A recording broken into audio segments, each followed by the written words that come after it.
Bismillahirrahmanirrahim. Assalamualaikum warahmatullahi wabarakatuh. Baiklah, kami di sini akan menjelaskan tentang sejarah perkembangan filologi di Timur Tengah. Kami beranggotakan 4 orang. Yang pertama, saya sendiri, Sri Kumala Dewi. Yang kedua, Mawaddah. Yang ketiga, Nur Azizah Arahab. Dan yang keempat, Yesi Eka Putri. Baiklah, saya di sini akan menjelaskan tentang awal pertumbuhan filologi.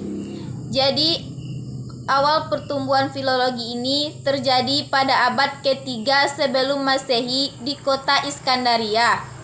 Iskandaria ini merupakan kota pusat ilmu pengetahuan, yang di sana terdapat perpustakaan yang sebelumnya adalah kuil pemujaan bagi 9 dewa Mesos.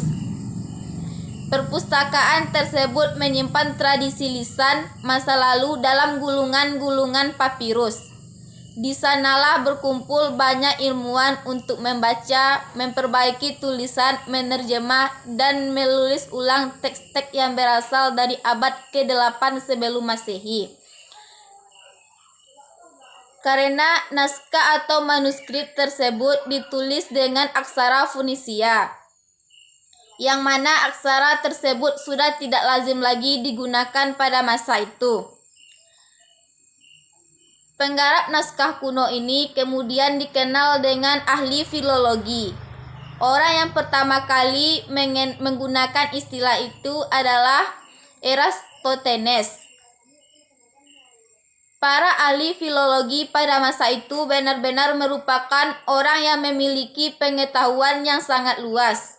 Untuk memahami manuskrip mereka harus mengenal huruf, bahasa, dan ilmu kandungannya. Selain itu, mereka menulis ulang teks dengan aksara dan bahasa yang dikenal pada masa itu. Saat mereka membaca manuskrip, memperbaiki huruf, ejaan, tata tulisan, dan bahasa yang digunakan, kemudian mereka menyalin ulang dalam keadaan yang sudah bisa dibaca dan bersih dari kesalahan. Teks ini disalin berkali-kali dan kadang diberi komentar, penjelasan dan tafsiran untuk lebih memperjelas. Para ahli yang berada pada taraf awal ini dikenal dengan aliran atau mazhab Iskandaria. Hasil perbaikan teks ini ternyata juga menjadi komoditi yang layak jual di sekitar Laut Tengah. Karena banyaknya peminat untuk memiliki naskah-naskah tersebut. Oleh karena itu, para budak belian diberdayakan untuk memproduksi salinan sebanyak-banyaknya dan menggunakan tulisan tangan. Baiklah, saya akan menjelaskan sedikit materi saya tentang Romawi Barat. Pertama, kita juga harus mengetahui bahwasanya ibu kota Romawi Barat dan Romawi Timur telah dipisah. Ibu kota Romawi Barat berada di Roma dan ibu kota Romawi Timur berpindah ke Konstantinopel. Selain itu, sejak abad ketiga sebelum Masehi, Romawi Barat lebih diarahkan untuk membaca naskah-naskah berbahasa Latin dan tidak terlalu diarahkan untuk membahas naskah-naskah berbahasa Yunani. Romawi Barat lebih tertarik kepada naskah-naskah sastra dan naskah-naskah keagamaan. Sejak abad keempat, bangsa Romawi Barat telah meninggalkan penulisan naskah berupa papirus. Sekian dari saya. Terima kasih.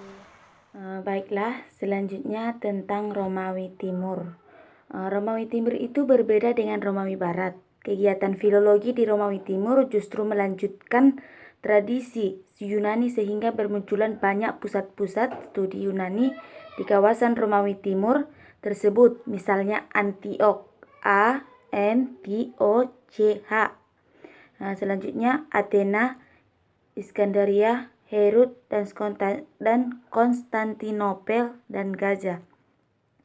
Iskandaria menjadi pusat studi filsafat Aristoteles dan Beirut pusat ilmu hukum. pusat-pusat ilmu pengetahuan ini berkembang menjadi perguruan tinggi yang melahirkan banyak tenaga ahli dalam bidang pemerintahan, pendidikan, dan administrasi. Kemunculan mimbar-mimbar filologi di beberapa perguruan tinggi memberikan keuntungan dengan bertambahnya tenaga ahli dalam bidang ini. Pada masa ini muncul tradisi baru, yaitu tafsiran di pinggir teks yang kemudian dikenal dengan istilah Scholia. Prokofius dari Gaza yang merupakan orang yang mempopulerkan menulis Scholia tersebut. Tafsirannya sangat tajam dan diperhitungkan pada masa-masa itu. Jadi jika ada teman-teman yang ingin bertanya, dipersilahkan. Saya akan membahas tentang sejarah perkembangan filologi di Asia Timur. Saya akan membahas tentang yaitu Renaissance. Renaissance atau abad pencerahan merupakan peralihan dari zaman pertengahan ke zaman batu. Renaissance ini muncul di Italia pada abad ke-13, menyebar ke negara-negara Eropa lainnya, dan berakhir pada abad ke-16. Di dalam artian sempit, Renaissance merupakan kembalinya kebudayaan-kebudayaan klasik yang menjadi pedoman hidup.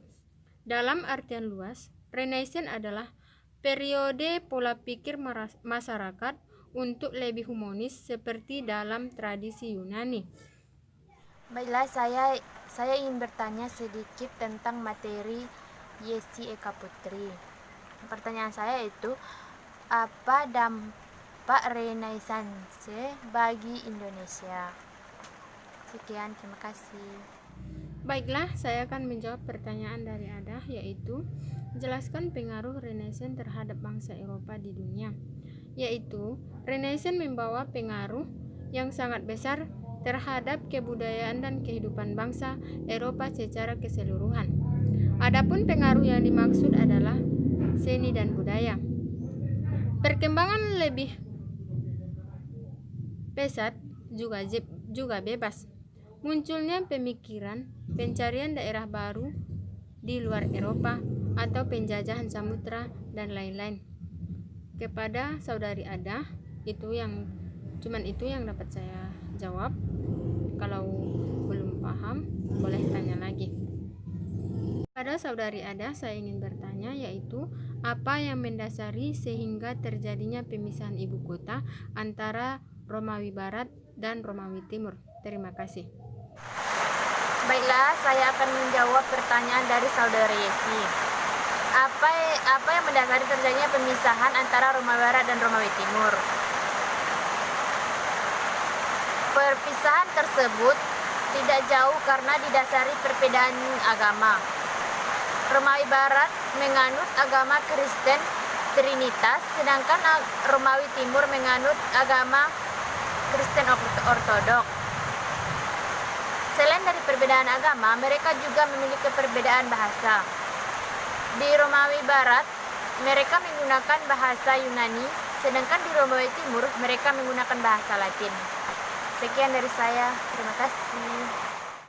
Baiklah, saya ingin bertanya kepada saudari Mala. Yang pertanyaannya adalah, apa yang dimaksud dengan aksara Fonisia? Terima kasih, mohon dijelaskan.